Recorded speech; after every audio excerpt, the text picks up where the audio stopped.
ভালো লাগে খেতে? কতটা? তাই?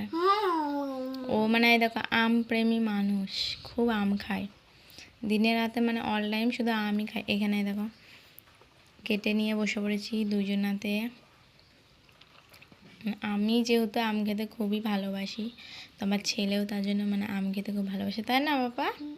তাই? আচ্ছা, কেমন খাচ্ছে দেখো আম। আর এই যেখানে আমি আটি খাচ্ছি। এটা কি খাচ্ছ তুমি? তাই, ঠিক আছে। একা একাই খাবা? দিবা না আমাকে? আমাকে একটু দাও। দেবে না, একা একাই খাবে দেখো।